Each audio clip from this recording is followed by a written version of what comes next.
운동을 하면 건강해진다면서 왜 더 피곤해지고 아플까요? 이 질문에 나도 그런데 하고 고개를 끄덕였다면 이 영상을 당신을 위한 영상입니다. 운동을 매일 열심히 하고 몸도 열심히 키웠는데 요즘 들어 이상할 만큼 피곤하고 두통도 생기고 가슴도 답답하고 이유를 모르겠는 불안감까지 느껴진다면 그건 단순한 컨디션 난조가 아닐 수 있습니다. 자율신경 실조증 들어보셨나요? 오늘은 제가 직접 진료한 환자 사례와 함께 운동을 하는데도 몸이 망가지는 진짜 이유, 그리고 자율신경 실조증 환자분들에게 꼭 필요한 단 한 가지 운동에 대해 설명해 드리겠습니다. 30대 남성분입니다. 진료실에 들어오시는데 키도 크고 체격도 엄청 좋으셨어요. 그래서 겉으로 보기엔 정말 건강해 보이셨는데요. 그런데 요즘 들어 운동을 하고 나면 근육통이 너무 심하게 오고 근육도 잘 붙지 않는다고 말씀을 하셨어요. 무엇보다 문제는 일상생활조차 버겁게 느껴질 정도로 심한 피로감이 찾아온 겁니다. 자율신경의 상태를 확인해 보기 위해서 HRB, 즉 심박 변이도 검사를 해봤더니 교감신경이 지나치게 높고 부교감신경은 거의 작동하지 않는 상태였습니다. 게다가 예전엔 없던 두통, 이유 없이 가슴이 답답한 증상까지 생기면서 대체 내가 어디가 아픈 건지 모르겠다고 하소연하셨죠. 이분은 교감신경이 과도하게 항진된 자율신경 실조증 초기 단계로 진단되었는데요. 그런데 말이죠. 운동은 건강에 좋다고 알고 있는데 이분은 왜 오히려 건강이 무너지고 있었을까요? 자율신경이란 우리 몸의 자동 조절 시스템입니다. 우리가 숨을 쉴 때, 심장이 뛰고 혈관이 수축하고 이완될 때 이런 것들은 우리가 일부러 조절하지 않아도 자연스럽게 일어나죠. 이 모든 걸 자율신경이 알아서 해주고 있는 것입니다. 100m를 전속력으로 뛰었다고 상상해 보세요. 숨이 턱까지 차고 심장은 쿵쾅거리고 몸은 후끈 달아오르죠. 그런데 몇 분 쉬고 나면 금세 숨이 가라앉고 몸이 진정됩니다. 바로 이게 자율신경이 하는 일입니다. 긴장을 유발하는 교감신경이 먼저 작동하고요. 다시 몸을 안정시키는 부교감신경이 서서히 균형을 맞춰주는 거죠. 그래서 건강한 사람도 하루에 수십 번씩 교감신경과 부교감신경이 오르락 내리락 하면서 자연스럽게 균형을 유지합니다. 그런데 자율신경 실조증이 생기면 문제가 달라집니다. 신경이 올라간 상태에서 내려오질 않는 거예요. 예를 들면 교감신경이 과도하게 항진된 분들은 두통이 자주 생기고 불안하거나 초조한 마음에 목 어깨가 뻣뻣해지고 근육통도 심하게 느껴집니다. 반대로 부교감신경이 높아진 상태가 지속되면 어지럼증, 저혈압, 무기력, 우울감 같은 증상이 생기고 활동량이 줄다 보니까 근육량도 적고 체형도 많이 야위게 됩니다. 자율신경 실조증은 말 그대로 몸 안에 균형이 무너진 상태인 거죠. 그래서 저는 이런 분들에게 항상 운동의 중요성을 강조해 드립니다. 제가 운동을 15년 넘게 해오고 운동 관련한 자격증도 여러 개 보유하고 있는데요. 환자분들께 어떤 운동을 언제 어떻게 해야 하는지 맞춤형으로 알려드리기 위해서입니다. 그런데 의외로 많은 분들이 운동을 거꾸로 하고 계세요. 운동이 정말 필요한 분들은 안 하시고 하면 안 되는 분들은 또 무리해서 하고요. 또 어떤 분들은 유산소 운동을 하셔야 되는데 근력 운동만 하시고 근력 운동이 필요하신 분들은 유산소만 하시고 그래서 이런 질문을 하세요.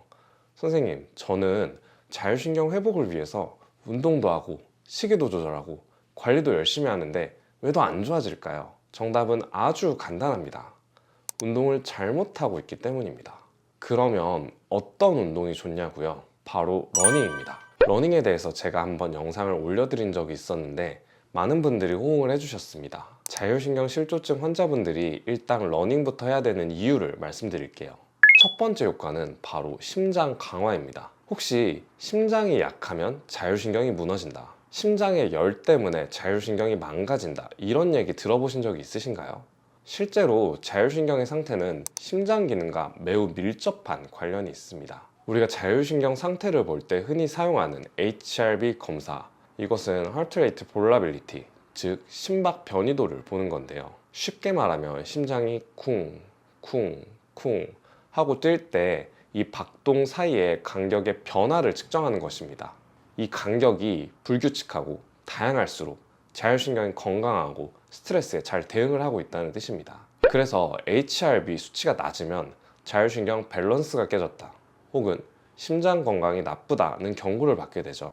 그래서 자율신경을 회복하려면 심장을 튼튼하게 만드는 게 매우 중요합니다. 심장을 강하게 만드는 가장 좋은 방법이 바로 러닝입니다. 러닝을 하면 심박수가 올라가면서 심장 근육이 단련이 되죠.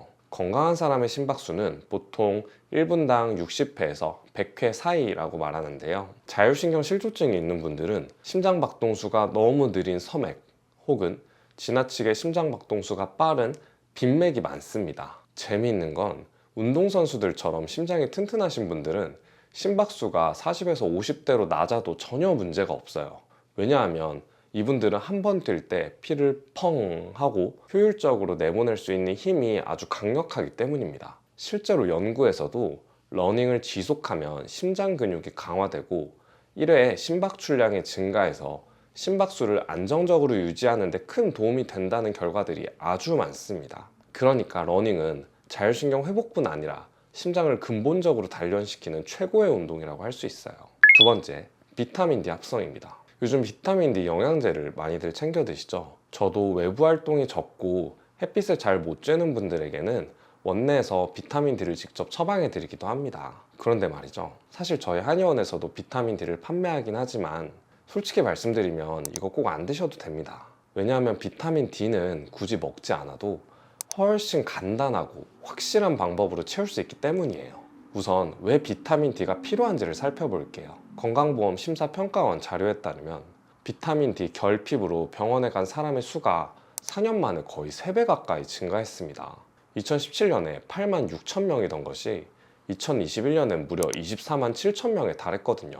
또 전체 영양결핍 환자 중에서 무려 74%가 비타민 D 결핍이었습니다. 비타민 D가 부족하면 HRV, 즉 심박 변이도의 수치가 낮아지고 수면장애, 불안, 우울, 심지어 혈압 문제까지 자율신경 실조증의 대표적인 증상들이 더 심해질 수 있습니다. 2024년 국립보건연구원이 40세 이상 1만 9천여 명을 대상으로 조사한 결과 비타민 D 수치가 충분한 사람들은 암으로 인한 사망 위험이 눈에 띄게 감소하는 것으로 나타났습니다. 그런데 중요한 건 이 비타민 D를 1원도 안 쓰고 만들 수 있다는 거예요. 햇빛을 하루 15분에서 30분만 쬐어도 비타민 D 하루 필요량이 충분히 충족됩니다. 한국인들은 대부분 실내에서 생활을 하시니까 당연히 비타민 D가 부족할 수밖에 없어요. 그래서 러닝을 하실 때 꼭 야외에서 하시는 걸 추천드리고 있습니다.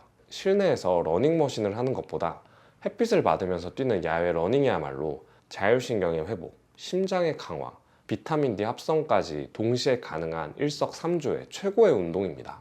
세 번째 효과는 교감신경 진정입니다. 우리 몸은 스트레스를 받으면 뇌의 시상하부, 뇌하수체, 부신으로 이어지는 HPA 축을 통해서 코티솔이라는 스트레스 호르몬을 분비하게 됩니다. 이게 잠깐이라면 괜찮은데요. 스트레스가 지속되다 보면 이 HPA 축이 과도하게 흥분해서 코티솔이 지속적으로 분비되고 교감신경이 항진되기 시작하죠. 바로 이런 상태가 교감신경 우세형 자율신경 실조증입니다. 그래서 두통, 불안장애, 공황장애 같은 증상들이 자주 나타나는 거고요.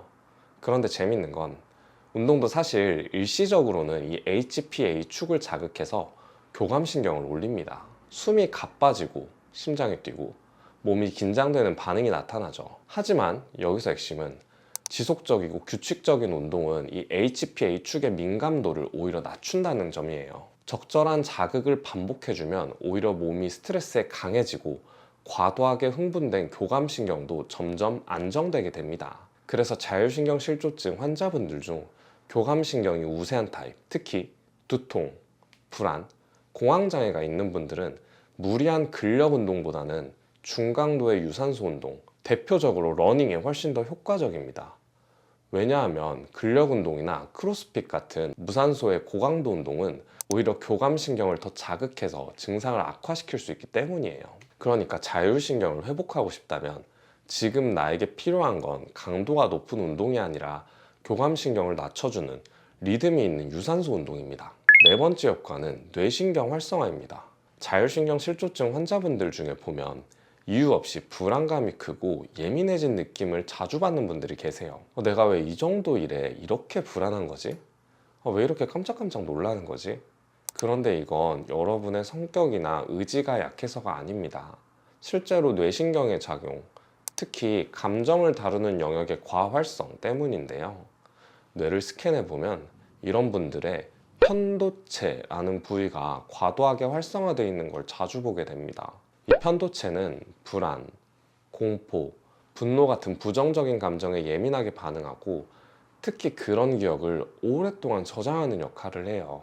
예를 들어 어릴 때 개에게 물렸던 기억, 누군가에게 상처받았던 경험, 그런 장면들이 시간이 지나도 몸의 반응으로 남는 이유, 바로 편도체 때문이죠. 그런데 러닝을 하게 되면 뇌의 전전두엽이라는 부위가 활성화됩니다. 전전두엽은 말하자면 감정을 컨트롤하는 이성의 브레이크 같은 역할을 합니다. 우리가 충동적으로 화를 내고 싶을 때 그걸 한번 눌러주고 조절해주는 뇌의 상위 기능이 바로 여기입니다. 러닝을 하면 이 전전두엽이 활발하게 작용하면서 과도하게 흥분된 편도체를 억제하고 결과적으로 교감신경도 함께 진정이 되는 구조입니다. 그래서 러닝을 하고 나면 괜히 기분이 좋아지고 스트레스가 풀리는 느낌이 드는 것, 그게 그냥 기분 탓이 아니고요.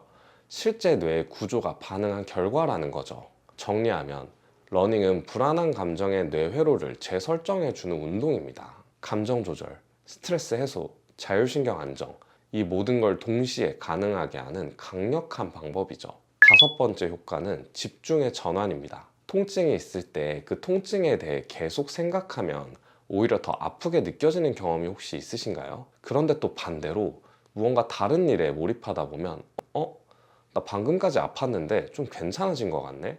이런 느낌이 드신 적도 있으실 거예요. 이걸 전문 용어로 주의 전환 혹은 인지적 몰입이라고 부릅니다. 자율신경 실조증 환자분들도 증상 그 자체보다 증상에 대한 불안 때문에 더 힘들어지는 경우가 많습니다. 증상이 생기면 불안해지고 그 불안이 또 다른 스트레스를 만들어서 증상을 더 악화시키는 이 악순환의 고리, 정말 무섭습니다. 저도 환자분들께 늘 이렇게 말씀드려요.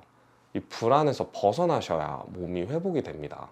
하지만 말은 쉽죠. 실제로 아프고 괴로운 분들에게는 정말 쉽지 않은 말이에요. 저도 그 마음을 감히 다 안다고 할 수는 없습니다. 그래서 제가 가장 많이 권해드리는 게 취미나 가벼운 활동을 통해서 집중을 바꾸는 것이에요. 어떤 환자분은 뜨개질을 하니까 두통이 좀 줄어들었어요.